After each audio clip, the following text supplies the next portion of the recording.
"You're a relic," she said, her lips curling into a snicker that made my stomach turn. The new CEO stood there in her designer heels, arms crossed, looking at me like I was something she'd scraped off the bottom of her shoe. The termination letter sat on the desk between us, my name printed in cold corporate font. "We're modernizing this office, Elizabeth. Your services are no longer required." 12 minutes. That's all the time left on the customs clearance for the Johannesburg shipment. My eyes flicked to the clock on the wall. 11:48 am.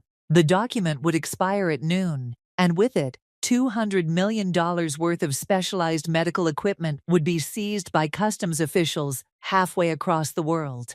I opened my mouth to speak, to explain, to make her understand what she'd just done, but the security guard was already at the door. "Escort her out," she commanded, turning her back to me like I'd already ceased to exist. Before we dive into what happened next, if this resonates with you, hitting that subscribe button would mean the world. We just completed our first milestone, and now we're working toward reaching 2,000 subscribers. Join this growing community where every story matters. My name is Elizabeth Thornwood, and for 17 years, I served as the Director of International Logistics at Hartwell Global Trading. I wasn't born into privilege or handed my position through connections. I grew up in a small town in Ohio, where my father worked at the steel mill, and my mother cleaned houses to make ends meet. They taught me that success meant nothing if it came at the cost of forgetting where you came from. Empathy wasn't just a word in our household, it was a way of life. Every person mattered. Every detail mattered. That philosophy had carried me from an entry-level clerk position to the top of my department, and it had saved the company millions more times than I could count. But apparently, experience and dedication made me a relic. The interview room at Hartwell Global Trading smelled like old coffee and ambition. I sat across from Christopher Hartwell himself, the founder and then CEO. I was 26 years old with a degree from a state school and zero connections in the industry. "Tell me why I should hire someone with no experience in logistics," Christopher said. "Because I understand that every shipment represents more than just cargo. It's someone's livelihood. It's medical supplies reaching hospitals. It's equipment that builds infrastructure. I'll treat every single shipment like it matters, because it does." Christopher smiled. "When can you start?" Those first years were brutal.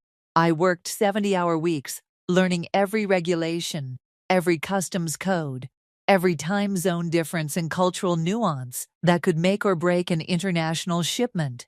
While other employees saw cargo manifests as paperwork, I saw the bigger picture. By year 5, I was Senior Logistics Coordinator. By year 10, I was managing the entire international division. Christopher trusted me implicitly, and I never gave him reason not to.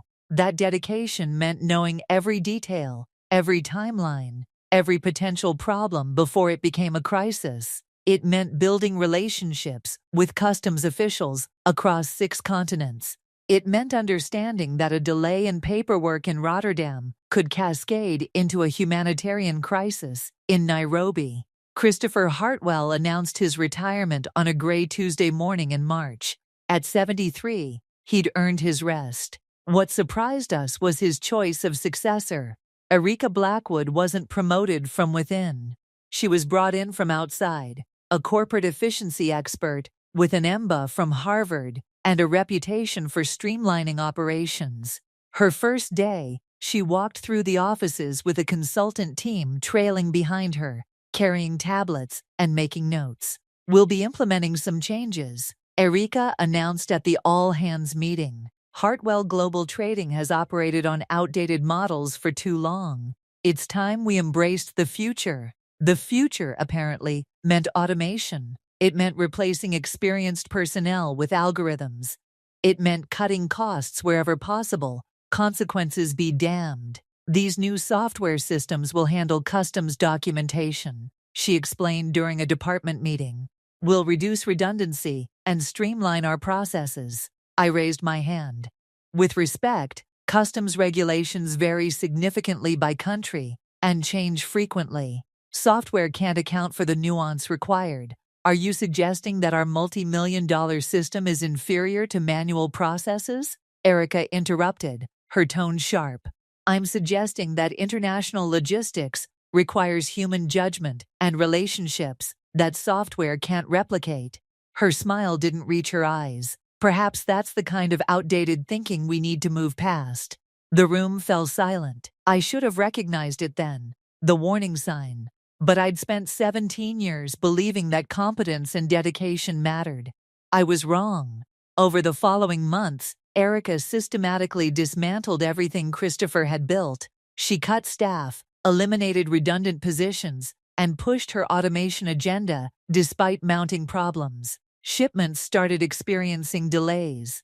Customs issues that I could have resolved with a phone call became week-long ordeals handled through impersonal software tickets. The Johannesburg deal was the biggest contract in Hartwell's history. $200 million worth of specialized medical imaging equipment destined for hospitals across South Africa. Lives literally depended on this shipment arriving on time and intact. The customs clearance for South Africa was notoriously complex. It required specific documentation, certifications from 3 different regulatory bodies, and precise timing. I spent 3 weeks coordinating every detail. I personally contacted Naledi Khumalo, the senior customs director at Ortambo International. We'd worked together for over a decade, and she trusted my word. Elizabeth, the clearance window is tight, Naledi warned me during our video call. The documentation must be submitted by noon their time on the 16th, not 12:01. Noon exactly. After that, the regulatory period expires, and the entire shipment will be seized pending a new application process. How long would that take? Months. Maybe 6. And the storage fees alone would be catastrophic. I'll handle it personally, I promised. I prepared everything meticulously. Every document was triple-checked, every certification verified, every form filled out in duplicate. I created a step-by-step submission protocol scheduled for 10 grilli MR time, 5 hours before the deadline. Plenty of buffer for any last-minute issues. What I didn't account for was Erica Blackwood's ego. I arrived at the office at 6:30 am. The Johannesburg clearance was queued and ready. I ran through my checklist one final time. At 9:45 am, I received a calendar notification. Meeting with CEO conference room a mandatory. 15 minutes before the most critical submission of the year, I sent a reply, "Can we reschedule to after 10:15? Managing time-sensitive customs clearance." The response came within seconds now. Non-negotiable. I grabbed my laptop and headed to the conference room. Erica sat at the head of the table, her expression unreadable. 2 members of her consultant team flanked her. "Close the laptop, Elizabeth," she said. "I have a critical customs submission in 12 minutes. I said close it. Something in her tone made me comply. My stomach nodded. "Your position is being eliminated," Erica stated, flatly. "We're restructuring the International Logistics Division. Your role has become redundant." The words didn't immediately process. Redundant? The new automated systems handle everything you do, more efficiently, and at a fraction of the cost. Frankly, your insistence on maintaining outdated manual processes has become an obstacle to progress. I've never missed a deadline. I've saved this company millions. You're a relic, Erica interrupted, and there was that snicker, that contemptuous curl of her lip. "We're modernizing this office. Your services are no longer required." I glanced at my watch. 9:53 am. 7 minutes. The Johannesburg clearance expires at noon their time. If someone doesn't verify the submission, our automated systems are handling it, Erica said dismissively. The automated system isn't configured for the time zone differential and the regulatory overlap. It'll submit the wrong documentation. The clearance will be rejected. Erica's expression hardened. This is exactly the kind of fear-mongering I'm talking about. Always claiming that only you can do the job. It's manipulative and unprofessional. I'm not being manipulative. I'm trying to prevent a catastrophe. The only catastrophe here is that we didn't make this change sooner. She nodded to the security guard. Get her out. I pointed at the clock on the wall. 11 minutes. Please, just let me verify the submission. Now, Erika commanded. The guard, a man named Howard who I'd chatted with countless mornings, looked uncomfortable but stepped forward. Miss Thornwood, please. As Howard walked me through the office, I watched the clock. 11:51. 9 minutes. 11:53. 7 minutes. 11:55. 5 minutes. The street. 11:57. 3 minutes. I stood on the sidewalk outside Hartwell Global Trading, my box of desk items in my arms, watching the seconds tick down on my phone. At exactly noon, the submission would either go through correctly or it wouldn't.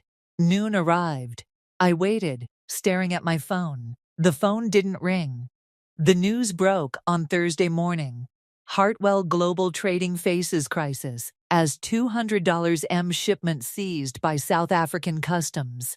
I was at home when my phone started buzzing with messages from former colleagues. Each one contained a link to the same story. The automated system had submitted the clearance at exactly 10:00 am as programmed. But Erika's consultant team had streamlined the documentation templates 3 days earlier, removing what they considered redundant certification references. Those references were the specific regulatory compliance codes required by South African medical device import laws. The submission was rejected instantly. By the time anyone at Hartwell noticed, it was 2 p.m., 9 hours past the deadline. The entire shipment was seized pending a new clearance application, which would take a minimum of 4 months. Storage fees were accruing at $50,000 per day, but the financial cost paled in comparison to the human cost. Hospitals across South Africa had scheduled patients for diagnostic procedures that now couldn't happen. People with potential cancers would wait months for scans that could save their lives. My phone rang. Christopher Hartwell's name appeared on the screen. Elizabeth, his voice was heavy. I just heard what happened. All of it. I tried to warn her. I know. The board called an emergency meeting. Erika's been suspended. They want to know if you'd be willing to come back and fix this. I should have felt vindicated. Instead, I just felt tired. The damage is done, Christopher. Even if I could expedite a new clearance, we're looking at months of delays. I know, he said softly. But will you try? I stood outside Hartwell Global Trading at 7 a.m., staring up at the building I'd been escorted out of just 8 days earlier. My hands gripped the handle of my briefcase, knuckles white. The security guard at the front desk was different, not Howard. This one was younger, unfamiliar. Elizabeth Thornwood for the executive team, I said, showing my temporary consultant badge. He checked his computer, nodded, and buzzed me through. The elevator ride to the 12th floor felt eternal. When the doors opened, I stepped into chaos. The logistics department was in complete disarray. Staff members rushed between cubicles, phones rang unanswered, and I could hear raised voices from the conference room. 3 more shipments are stuck in customs. The system keeps rejecting the certifications. We need someone who knows how to fix this. Then I saw her. Erika emerged from her office, her expression thunderous. She froze when she spotted me. What is she doing here? Erika's voice cut through the noise like a blade. The room fell silent. Every head turned toward us. The board asked me to consult on the Johannesburg situation, I said calmly, though my heart hammered against my ribs. I don't care what the board asked. I'm still CEO, and I'm telling you to leave. I stood my ground. The board granted me full authority to resolve this crisis. If you'd like to take it up with them, Richard Lancaster is waiting in the executive conference room. Richard Lancaster was the board chairman. Erika's jaw tightened. This is my company. Actually, a voice interrupted from behind me. Richard Lancaster himself stepped off the elevator, flanked by 2 other board members. It's the shareholders' company, Miss Blackwood, and they voted to grant Miss Thornwood whatever access and authority she requires. You can cooperate, or you can clean out your desk. Choose. The color drained from Erika's face. Around us, Staff members pretended to work while clearly listening to every word. Fine, Erica bit out. But when she fails, if she fails, Richard said coldly, it will be cleaning up your mess. Conference room. Now. The executive conference room had been converted into a crisis command center. Whiteboards covered every wall, filled with timelines, regulatory codes, and contact information. 3 laptops sat open on the table, screens showing different time zones and customs portals. I set down my briefcase and pulled out the research I'd compiled over the past week. Here's the situation, I began, addressing the 6 board members and Christopher, who'd come out of retirement to help. Erica sat at the far end of the table, arms crossed, radiating hostility. The standard reapplication process will take 4 to 6 months. Storage fees will exceed $8 million. The contract penalties will add another $12 million. We'll lose the South African Hospital Consortium as a client, and our reputation in the African market will be destroyed. I paused. Unless we find another way. What other way? One of the board members asked. The regulations are clear. There's an emergency humanitarian provision in the South African medical import regulations. If we can reclassify the shipment as humanitarian aid and get ENGO sponsorship, we can process it in 3 to 4 weeks instead of months. Erica let out a derisive laugh. That's your solution? Reclassification? The shipment is already categorized. The shipment is currently seized. I cut her off, my voice sharp. Which means its classification can be amended with the new application. But it requires 3 things. Proof of immediate humanitarian need, sponsorship from a recognized international medical ENGO, and personal intervention from someone the South African Customs Authority trusts. I pulled out my phone and placed it on the table. I have contacts at 3 hospitals in South Africa who've sent written statements documenting critical cases, cancer patients, children with neurological conditions, who need these machines immediately. Christopher has connections with Global Medical Relief, who might sponsor. And I have a relationship with Naledi Kumalo, the senior customs director in Johannesburg. Richard leaned forward. Might sponsor? You don't have confirmation? I've been fired for a week. I didn't have the authority to negotiate on Hartwell's behalf. Until now. Christopher nodded slowly.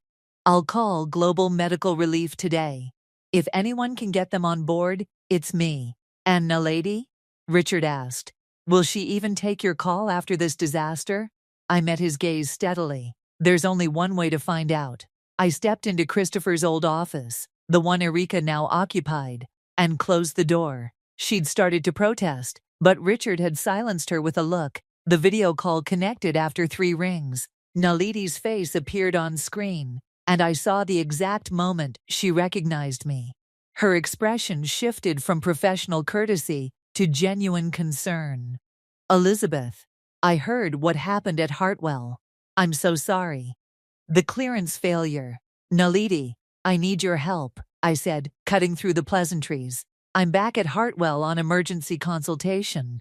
We're trying to salvage the Johannesburg shipment through the humanitarian provision. Her eyebrows rose. That's creative, but it would require extraordinary circumstances. I have documentation of 18 critical cases at hospitals across South Africa. Oncology patients who've been waiting months for diagnostic scans. A 6-year-old girl with suspected brain tumors who's been experiencing seizures. These machines aren't just equipment. They're life-saving tools that are sitting in a warehouse because of bureaucratic failure. Naledi was quiet for a moment. Send me the medical documentation. All of it. If what you're saying is verified, I can push this through the humanitarian channels. But Elizabeth, the storage fees are accumulating at $50,000 a day. I know. How long do we have before the warehouse moves to auction the cargo for fees? 60 days from seizure. That gives you 52 days. And how long for humanitarian reclassification? With proper documentation and ENGO sponsorship? 3 weeks? Maybe 4. But you need everything perfect. 1 missing form, 1 incorrect code. And it starts over. It'll be perfect, I promised. I'll have the documentation to you within 48 hours. After we disconnected, I opened the office door to find the entire board watching me. She's in, I announced. We have 52 days before the cargo is auctioned. We need Engo sponsorship confirmed within 72 hours and a complete humanitarian application package ready to submit within 1 week. Richard nodded. What do you need from us? Access to every contact at the South African hospitals, financial authorization to expedite document certifications, and someone to handle the legal framework while I coordinate the customs application. Done. What else? I looked directly at Erika. I need access to the original shipment files and the automated system logs, everything that was submitted on the 16th. Erika's face flushed. Those files are confidential. Miss Blackwood. Richard's voice was ice. Either provide Miss Thornwood with everything she requests, or security will escort you from the building while we retrieve the files ourselves. Choose. Now. The next 3 days were a blur of phone calls, document preparation, and coffee consumed at dangerous levels. Christopher secured Engo sponsorship from Global Medical Relief within 18 hours. His decades of board service paid off when the organization's director personally vouched for the humanitarian need.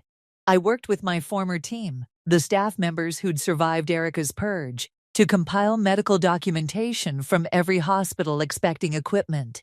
We contacted physicians directly, gathering patient cases that demonstrated immediate critical need. Each story was heartbreaking. Each one strengthened our application. The automated system logs revealed exactly what had gone wrong. Erika's consultants had removed 17 specific regulatory compliance codes from the submission template, codes that I'd personally added over years of working with South African customs. The system had submitted technically complete forms that were regulatorily invalid. I reconstructed every single document from scratch. On day 4, Erika appeared in the war room where I was working. It was 11 p.m. I was alone, surrounded by printouts and half-eaten takeout containers. "You're really going to pull this off, aren't you?" she said from the doorway. I looked up, exhausted. "I'm going to try. The board is talking about terminating me. Officially. I know. You could put in a good word. Tell them I deserve another chance."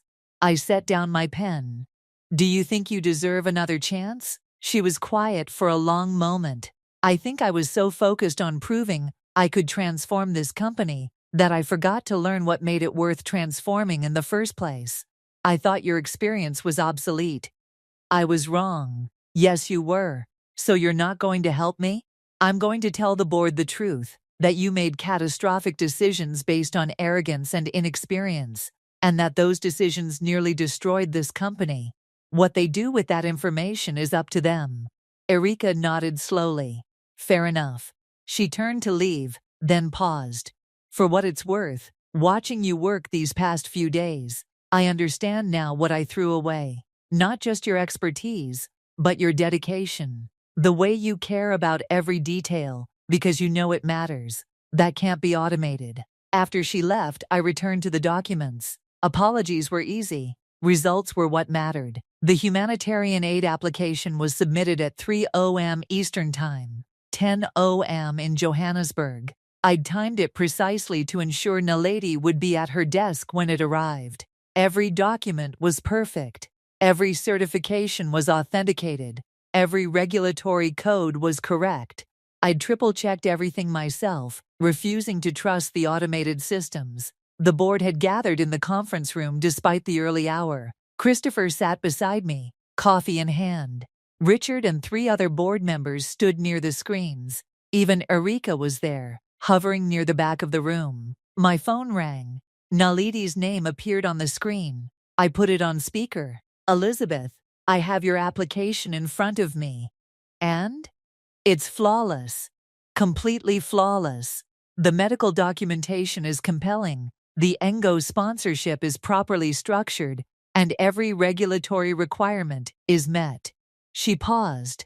"I'm sending it to the Humanitarian Review Board now. They'll convene tomorrow morning. How long until we know? Best case, 48 hours for preliminary approval, then another 2 weeks for final clearance. Worst case, Don't tell me the worst case. I can't handle it right now. Naledi laughed. Fair enough. Elizabeth, I'm doing everything I can on my end. This should work. Should? Will. She corrected. This will work. You did good. The preliminary approval came through in 36 hours. The review board had examined the medical documentation and fast-tracked the application based on the severity of the cases. Final approval took 16 days, 2 days longer than Naledi's estimate. 16 days of checking my phone obsessively, of waking up at 3 a.m. to check email, of contingency planning for every possible failure scenario. On day 16, at 4:47 a.m., my phone buzzed with an email from Naledi. Subject line: approved. I was out of bed before I finished reading it. I called Christopher first. It's approved, I said when he answered, my voice shaking. The clearance is approved. The shipment will be released within 72 hours. Elizabeth, you did it. You actually did it. We did it. You got the Engo sponsorship. The board gave me the resources. No, Christopher interrupted gently. You did this. Your relationships, your expertise, your refusal to give up. This was all you. The shipment was released 63 hours later. Total storage fees, $1.3 million. A fraction of what they would have been. The equipment reached the hospitals 5 weeks after the original seizure date. It wasn't perfect. Some patients had suffered from the delay, but we'd salvaged what we could from Erica's catastrophic mistake. Erica Blackwood was terminated 3 days after the clearance approval. The board voted unanimously to end her contract, citing gross negligence and failure of leadership. I wasn't present for the vote, but Richard called me immediately afterward. It's done, he said. She's out. And Elizabeth, we'd like to offer you her position. CEO of Hartwell Global Trading. I sat in my apartment, looking out at the city, and realized I didn't want it. Richard, I appreciate the offer more than you know, but I think Hartwell needs someone who understands both the traditional operations and the modern innovations you were trying to achieve with Erica. That's not me. Then what will you do? I think I'm going to start my own consulting firm. Help other companies navigate complex logistics challenges. Train the next generation. Build something from the ground up. There was a long pause. You're sure? I am. Then Hartwell would like to be your first client. Ongoing consultation contract. Generous retainer. Full access when we need your expertise. I smiled. I think we can arrange that. Thornwood Logistics Consulting launched on a crisp autumn morning. My first client was Hartwell Global Trading, under their new CEO, Angela Chen, a woman who'd spent 20 years in international logistics before earning her MBA. My second client was a medical supply nonprofit struggling with East African import restrictions. My third was a shipping company in Portland facing European customs nightmares. By month 6, I had 12 clients and was hiring staff. The office was small, just 4 rooms in a converted warehouse in the financial district. But it was mine. Every desk, every whiteboard, every decision reflected my values. One afternoon, my assistant buzzed me. Elizabeth, you have a visitor. No appointment. Who is it? Erica Blackwood. I stared at the intercom for a long moment, then pressed the button. Send her in. Erica looked different than the polished CEO who'd fired me. Her hair was pulled back in a simple ponytail. She wore jeans and a sweater instead of a power suit. Her eyes carried something I hadn't seen before. Humility. I know I'm probably the last person you want to see, she said, standing in my doorway. What can I do for you? I wanted to apologize. Not the corporate apology I gave before, but a real one. You tried to warn me about the Johannesburg clearance. You tried to explain why experience mattered, why relationships with customs officials couldn't be replaced by software. I dismissed you as obsolete because I was too arrogant to recognize expertise when it was right in front of me. She stepped further into my office. I've spent the past 6 months unemployed, blacklisted from every major corporation because of the Hartwell disaster. And honestly, I deserved that. but I've had time to really examine what went wrong and why. I let my ego override my judgment. I mistook novelty for progress and experience for stagnation. Why are you telling me this? Erika took a deep breath. Because I want to learn, really learn, not just about logistics, but about how to value people and expertise, how to integrate innovation with wisdom instead of using it as a weapon to destroy institutional knowledge. She met my eyes. I know I have no right to ask, but I was hoping you might consider taking me on. Entry-level position, whatever you'd be willing to offer. I'll answer phones, file paperwork, I don't care. I just want the chance to understand what I destroyed and to build myself into the kind of professional I should have been from the start.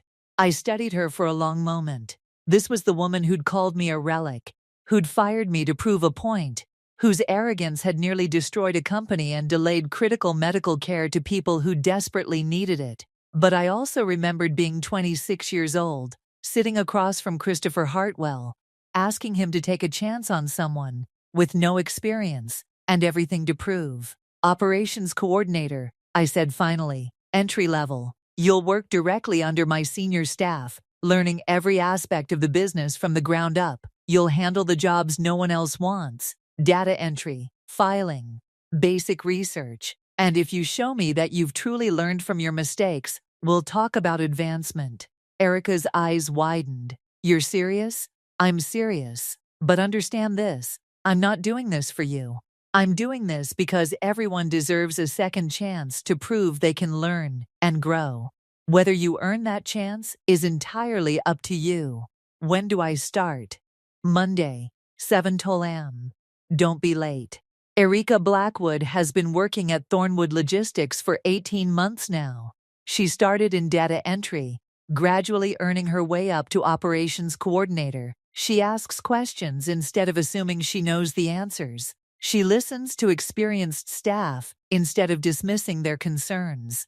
She's becoming the kind of professional she should have been at Hartwell. Last month, Thornwood celebrated our second anniversary. We hosted a gathering at the office. Staff, clients, partners, friends. Nalidi flew in from Johannesburg, the first time we'd met in person in 5 years. I knew you'd land on your feet, she said, raising a glass. People with integrity and competence always do. Christopher attended, officially retired but still following the industry he'd spent his life building. Even Angela Chen came, along with several board members from Hartwell. Erika approached me during the celebration. Can I say something to everyone? I nodded, curious. She stepped to the front of the room and waited for quiet. Most of you know my story, she began, her voice steady but vulnerable. 2 years ago, I made decisions that nearly destroyed Hartwell Global Trading and definitely destroyed my career. I fired Elizabeth because I thought experience was obsolete and that automation could replace expertise. The room was silent. I was catastrophically, expensively, painfully wrong. And when the consequences came due, Elizabeth had every reason to let me fail alone. Instead, she offered me something I didn't deserve. A chance to learn from my mistakes, to rebuild my career from the ground up, to earn back what I'd lost. She looked at me. I'll never adequately thank you for that. But I can promise that every single day I work here, I'm trying to embody the principles I once dismissed. That people matter. That relationships matter. That expertise earned over years can't be replaced by algorithms. And that true innovation comes from integrating new tools with timeless values, not using technology as an excuse to discard wisdom.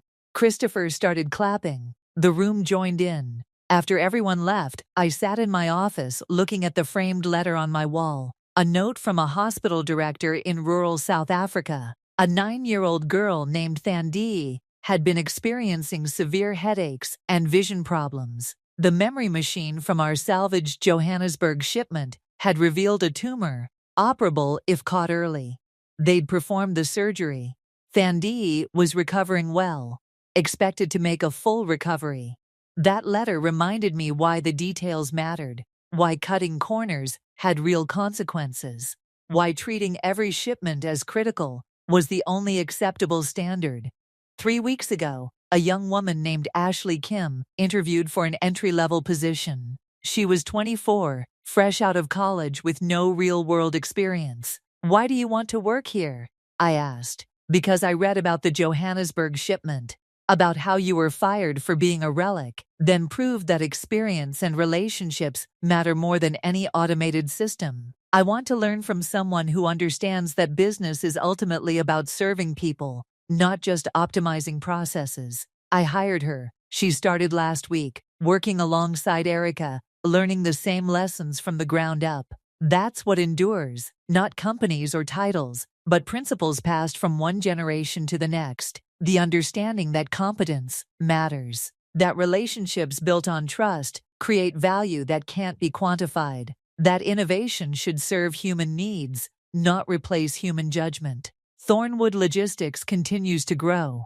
We just finalized a partnership with Hartwell. They refer their most complex shipments to us, and we provide consultation on their customs protocols and relationship management.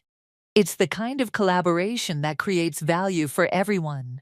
Erica has been invaluable in developing that partnership. She understands Hartwell's systems intimately and has been adamant about building in safeguards, requirements for human review of automated processes, escalation procedures when experienced staff raise concerns, regular audits to ensure efficiency isn't overriding effectiveness. "I can't undo what I did," she told me during one of our planning sessions, "but I can help make sure it never happens again, at Hartwell or anywhere else." That's redemption, not erasing the past, but learning from it thoroughly enough to prevent repeating it. Segment 17, The Final Truth. The clock on my office wall reads 11:48 am. It always will, frozen at the moment when everything changed. Sometimes I glance at it and remember standing in that conference room, watching the minutes tick down, powerless to stop what was coming. The memory doesn't sting anymore. It reminds me of what I've built since that moment. Thornwood Logistics isn't just a company. It's proof that experience matters, that relationships built on trust can't be automated away, that there's still room in the modern business world for people who value doing things right over doing things fast. We're not resisting change. Our office uses cutting-edge logistics software, real-time tracking systems, and AI-assisted route optimization. But those tools are wielded by experienced professionals who understand their limitations and know when human judgment needs to override the algorithm. That's the balance Erica couldn't find initially, the integration of innovation and wisdom, efficiency and effectiveness, progress and principles. But she's learning it now, and she's better for it. Elizabeth Thornwood, founder and CEO of Thornwood Logistics, former Relic of Hartwell Global Trading. That's how I introduce myself at industry events now, with a smile that acknowledges the journey. The Relic label used to sting. Now it's a badge of honor. It means I value things that endure: competence, integrity, relationships, service. In a business world obsessed with disruption, being a relic means remembering that some truths are timeless. The Johannesburg disaster could have been my professional obituary.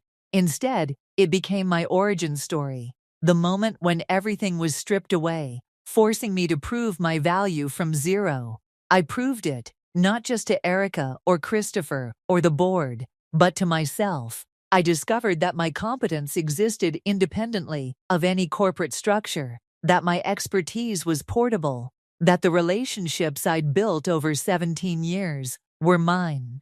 Thornwood Logistics continues to grow, serving clients who value expertise and integrity, training professionals who understand that business is ultimately about people serving people, partnering with organizations that share our values. And somewhere in South Africa, a 9-year-old girl named Thandia is healthy because we cared enough about a customs deadline to salvage a disaster, to find a solution when the easy answer was to give up, to remember that behind every shipment is a human story that matters. That's the legacy I'm building, not measured in revenue or market share, but in problems solved, people served, and principles maintained. The clock reads 11:48. Those 12 minutes redefined my career, my company, and my understanding of what really matters in business and in life. 12 minutes that made all the difference.